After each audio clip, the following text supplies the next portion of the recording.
Muito obrigada, Sr. Presidente, Srs. Ministros, Srs. Deputados. A primeira palavra que se exigia aqui hoje de um governo responsável era um pedido de desculpa, porque durante 11 horas vivemos um caos, mas preferiram vir aqui e fazer um momento de campanha e um elogio à liderança amedrontada de Luís Montenegro. É que o apagão deixou milhões de portugueses e espanhóis sem eletricidade e não foi um mero incidente técnico. Foi, acima de tudo, um reflexo da fragilidade estrutural do nosso país. Mais uma vez, os portugueses ficaram às escuras, literal e figurativamente. E porquê? Porque Portugal está há décadas entregue a governos que colocam a ideologia acima da segurança, o alinhamento europeu acima da soberania nacional e a propaganda acima da verdade. Em primeiro lugar, falhou a soberania e a segurança energética. É certo que dependemos de interligações com Espanha e decisões que nos são impostas de Bruxelas. A nossa produção interna está limitada por políticas que demonizam o carvão, bloqueiam fontes mais seguras e limpas como o nuclear e empurram o país para uma dependência perigosa de fontes intermitentes como a eólica e a solar, sem garantias de backup real como vivemos. Todos os especialistas afirmam que as renováveis trazem intermitência, instabilidade e imprevisibilidade ao sistema elétrico. E o que é que fizemos nós? Nada. Colocámos todos os ovos na mesma cesta do renovável para estarmos de mãos estendidas a Bruxelas e à sua agenda verde. Encerrámos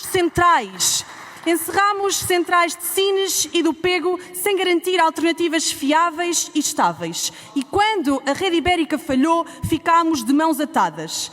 A narrativa oficial do regime agora é de que somos autónomos. Tão autónomos que até retomamos a rede de produção elétrica nacional. Mas isto é falacioso, porque se fôssemos verdadeiramente autónomos, não teríamos demorado mais de 10 horas para conseguir restabelecer a rede elétrica nacional.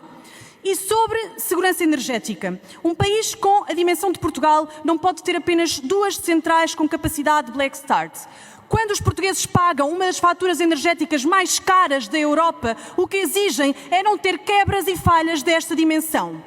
Dizem os marretas do costume, estes incidentes não são possíveis de prever. Será? Na era da digitalização de consumos e de produção, não é mesmo possível ter mais capacidade de previsão? Todos nos lembramos do apagão que deixou Paris às escuras em plenos Jogos Olímpicos, ainda no verão passado. Ou, por exemplo, do apagão que em 2023 deixou a Itália quase 24 horas sem energia.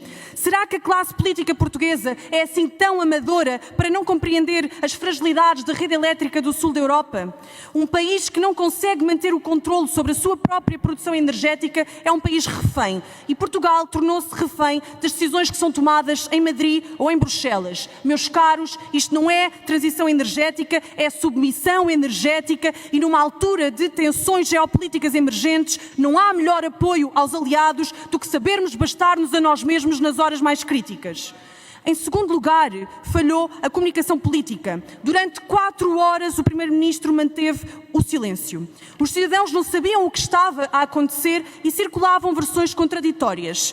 Falha na rede, ciberataque, navios russos, um problema meteorológico, ninguém sabia. Aliás, 48 horas depois, continuamos sem esclarecimentos cabais. Em terceiro lugar, falhou a emergência. As telecomunicações falharam e os SMS da Proteção Civil de alerta não chegaram nem a 50% da população. Mas pior, o Ciresp voltou a falhar. 700 milhões de investimento público depois, o Ciresp voltou a falhar. Sim, o mesmo sistema de comunicações críticas que falhou tragicamente nos incêndios de 2017 e que nos custou dezenas de vidas. Quantas vezes mais vamos continuar a fingir que está tudo controlado? Quantas vidas vamos colocar em risco até que alguém assuma verdadeiramente responsabilidades? Se um simples colapso elétrico consegue paralisar hospitais, aeroportos e forças de segurança, imaginemos o que é que aconteceria num ataque real, num desastre natural ou num colapso total de rede. Em quarto lugar, falhou o planeamento. Onde estiveram os planos de contingência para escola, para centros de saúde, para idosos dependentes de equipamentos elétricos? Onde estava a capacidade do Estado de garantir o mínimo? Luz, segurança e informação. Portugal não é resiliente e a forma como os cidadãos correram desenfreadamente para supermercados e a forma como expressaram o seu desespero mostra que não estamos resilientes. Esta crise não é um episódio isolado, é o resultado de décadas de desgovernação. O bom senso exige equilíbrio. A transição energética não pode ser feita à custa da resiliência do sistema nem da capacidade de resposta em situações críticas. PS e PSD fizeram parte desta máquina que desmantelou o sistema elétrico nacional em nome da propaganda. Agora falam alto, mas calam o essencial. A responsabilidade é deles, a responsabilidade é vossa. São cúmplices um do outro. O PSD são sempre com aquele ar sonso da oposição educada a aprovar as decisões erradas estruturais que o PS fez. Sempre pontos a partilhar o poder, os cargos, os conselhos de administração como duas faces da mesma moeda. É tempo de dizer chega, porque não se pode apagar uma nação com 900 anos de história, disse.